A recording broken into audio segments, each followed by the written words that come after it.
Assalamualaikum warahmatullahi wabarakatuh. Selamat datang di mata pelajaran geografi pada siang hari ini. Hari ini kita akan memasuki materi bab 4 di semester 2 ini, yaitu membahas mengenai negara maju dan negara berkembang.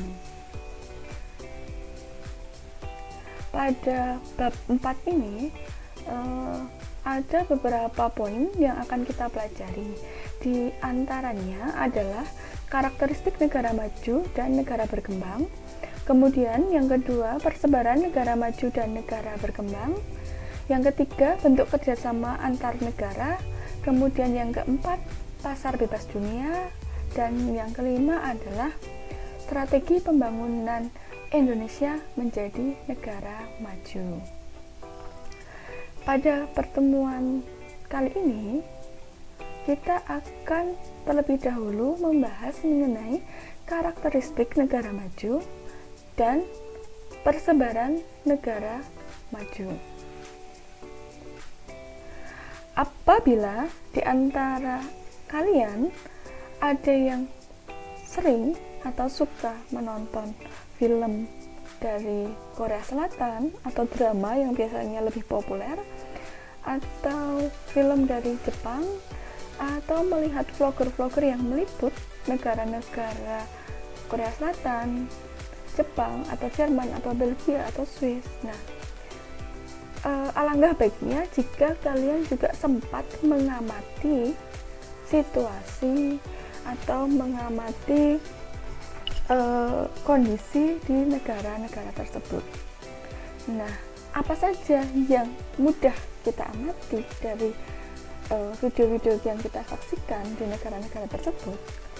Di antaranya bisa kita lihat dari infrastrukturnya, kemudian perilaku penduduknya atau masyarakatnya, dan transportasinya.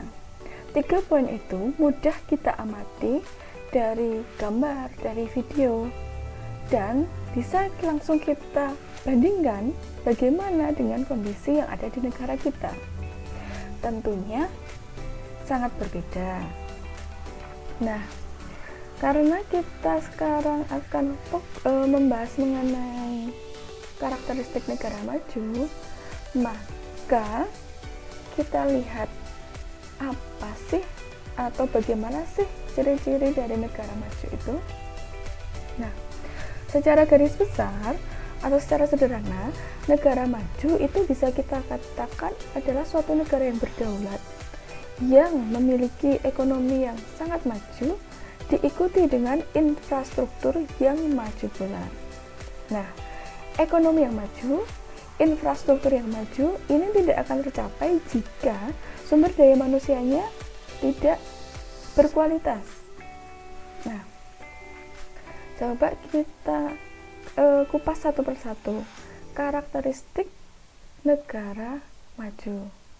Secara garis besar, karakteristik negara maju itu bisa kita lihat dari segi perekonomiannya, kemudian karakteristik penduduknya, kemudian dari segi teknologinya.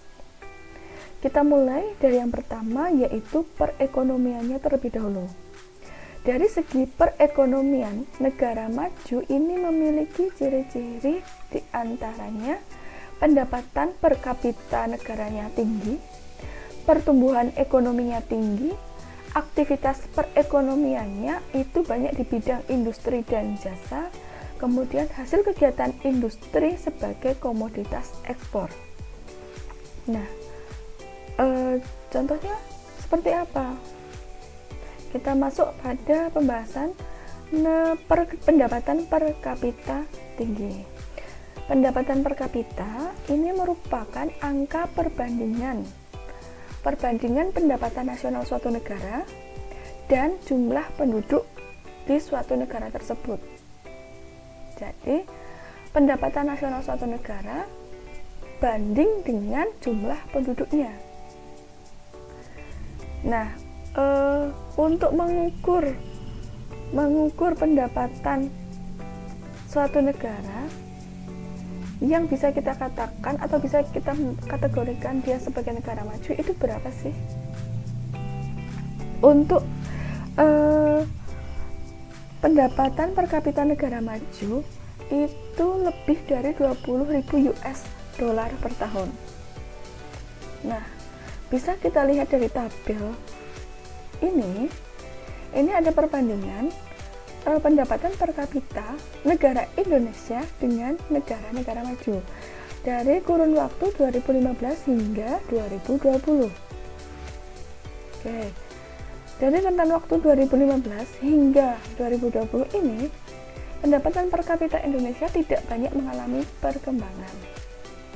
Bahkan kalau kita lihat dari grafik ini belum mencapai 5.000 dolar belum mencapai 5.000 US dollar per tahun. Sedangkan kebanyakan negara-negara maju dari tabel ini sudah berada di angka 40.000 ke atas. 40.000 US dollar ke atas. Kemudian pada tabel di bawahnya ini kita bisa melihat rincian dari pendapatan per kapita beberapa negara maju yang ada di dunia.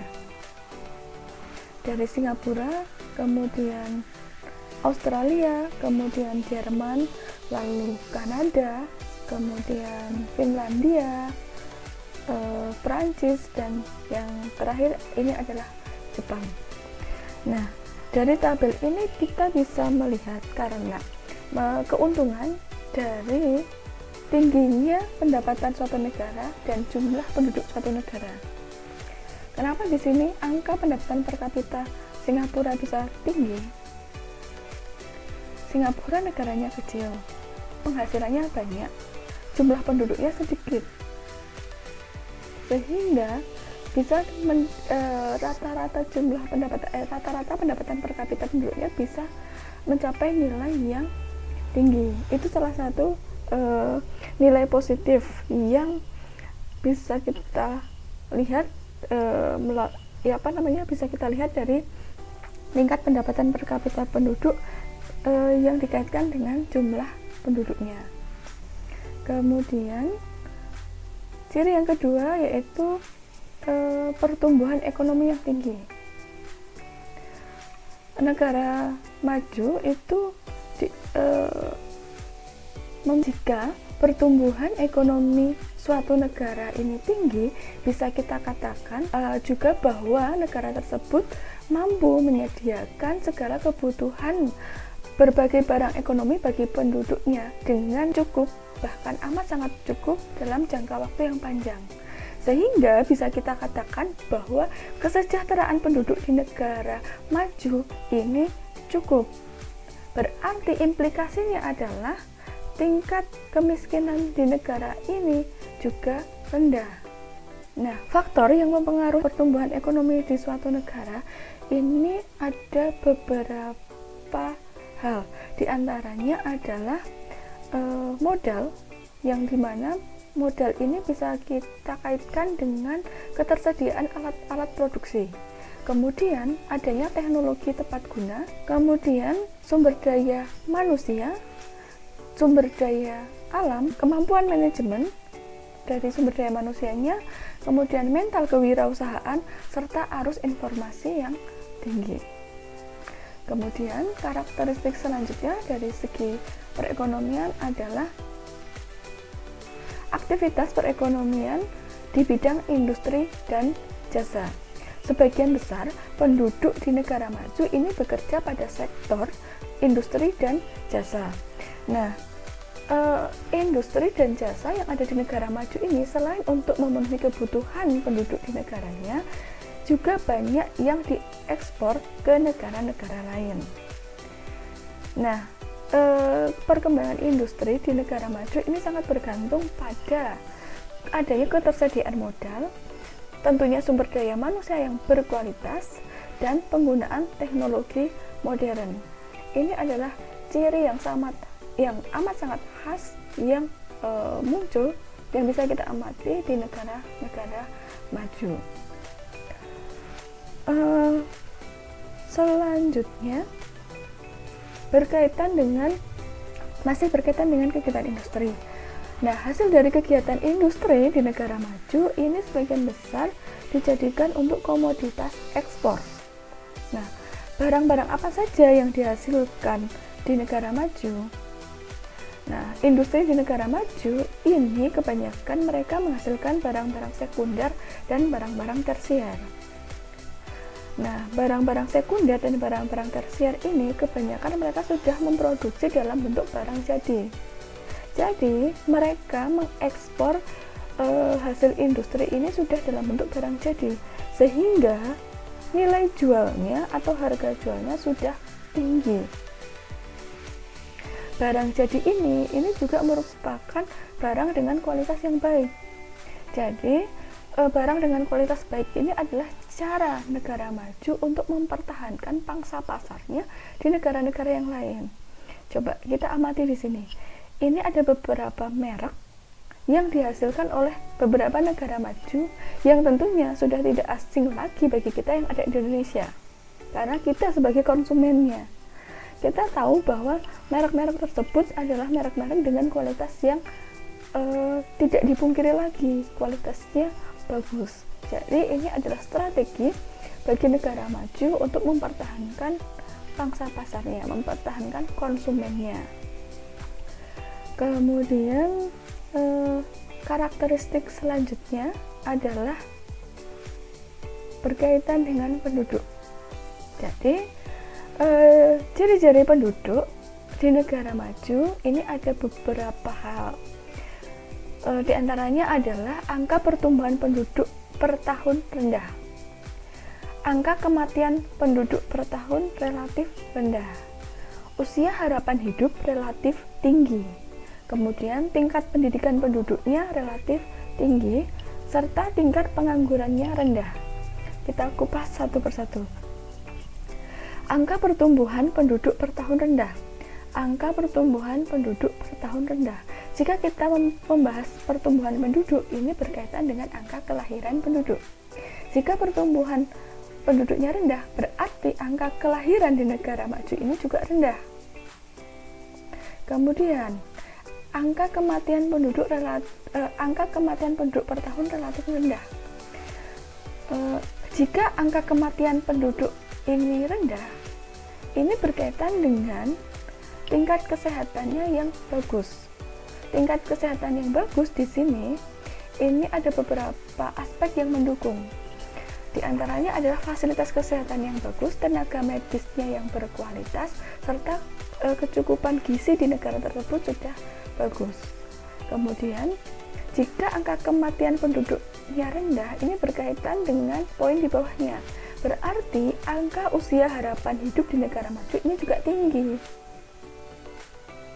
Lalu, tingkat pendidikan penduduk tinggi. Tingkat pendidikan penduduk tinggi. Di negara-negara maju ini kebanyakan mereka mendorong penduduknya untuk berkembang dan untuk terus menuntut ilmu, sehingga tujuan yang didapatkan adalah peningkatan kualitas masyarakat, peningkatan kualitas sumber daya manusia, di mana sumber daya manusia ini adalah sebagai motor atau penggerak dari majunya suatu negara. Sumber daya manusia ini yang mengolah sumber daya alam, sumber daya manusia ini lah yang menciptakan teknologi yang tepat guna dan mengelola teknologi serta sumber daya alam yang ada di negara tersebut, sehingga terwujudlah negara dengan perekonomian yang tinggi, kesejahteraan yang tinggi, sehingga berada pada posisi negara maju. Profil penduduk di negara maju ini bisa kita transformasikan dalam bentuk piramida penduduk. Misal seperti di bawah ini. Bisa kita lihat secara cepat bahwa di sini angka kelahiran penduduknya rendah, kemudian usia harapan hidupnya tinggi, angka kematian penduduk per tahunnya juga relatif rendah. Kemudian karakteristik selanjutnya adalah dari segi teknologi. Nah, ciri dari teknologi di negara maju ini adanya sistem yang digunakan manusia untuk mempermudah aktivitas dalam kehidupan sehari-hari. Kemudian sebagian besar teknologi di dunia ini dipelopori oleh negara maju. Kemudian produk teknologi di negara maju ini banyak dimanfaatkan untuk meningkatkan produktivitas sumber daya manusia dan industri. Contohnya bisa diamati pada gambar di bawah ini. Ini adalah bentuk dari pemanfaatan teknologi yang tepat guna dan teknologi modern di negara-negara maju. Teknologi yang tercipta di negara maju ini tidak terlepas dari karakteristik penduduknya, tidak terlepas dari karakteristik kualitas pendidikan yang baik dari penduduk di negara ini. Jadi, kemajuan pendidikan di suatu negara ini berbanding lurus dengan kemajuan teknologi yang ada di negara tersebut. Jadi, jika kualitas pendidikan di negara tersebut baik atau bagus, maka teknologi di negara tersebut juga bagus. Kemudian kita masuk pada materi selanjutnya, yaitu persebaran negara maju yang ada di dunia. Nah, apabila kita mencermati data pada slide di bawah ini, kita bisa kategorikan persebaran negara maju ini dari perbedaan benua. Yang pertama, negara maju di benua Eropa itu meliputi negara Inggris, Perancis, Belanda, Jerman, Swedia, Norwegia, Spanyol, Finlandia, yang kita tahu bahwa di Finlandia ini kualitas pendidikannya sangat bagus, kemudian Denmark, Belgia, dan Swiss. Lalu di benua Asia ini ada pembagiannya di Asia Timur dan Asia Tenggara. Untuk negara maju di Asia Timur ini ada Jepang dan Korea Selatan. Lalu negara maju di Asia Tenggara ini meliputi wilayah Singapura. Bergeser ke benua Amerika, di sini ada Kanada dan Amerika Serikat. Lalu di benua Afrika ada Afrika Selatan. Dan yang terakhir ada Australia dan Selandia Baru. Ini adalah negara-negara maju yang ada di dunia. Apabila di antara kalian ada yang belum tahu ini negaranya di sebelah mana sih, posisinya kalau sama Indonesia sejauh mana sih, nah kalian bisa mencari tahu lebih lanjut letak dari negara-negara tersebut melalui aplikasi Google Earth. Jadi kalian bisa mengamati lebih jauh lagi dan lebih detail lagi di mana letak negara-negara tersebut. Oke. Untuk pertemuan pada hari ini, materi yang sudah kita bahas adalah mengenai karakteristik negara maju yang bisa kita lihat dari segi perekonomiannya, kemudian dari segi penduduknya, kemudian kita analisis dari kemajuan teknologinya. Lalu di sini kita juga sudah mengetahui persebaran negara maju dari berbagai benua yang ada di dunia. Nah, untuk materi pada pertemuan kali ini, Ibu rasa Ibu cukupkan sampai di sini. Oke, ada PR ya untuk bisa kalian diskusikan.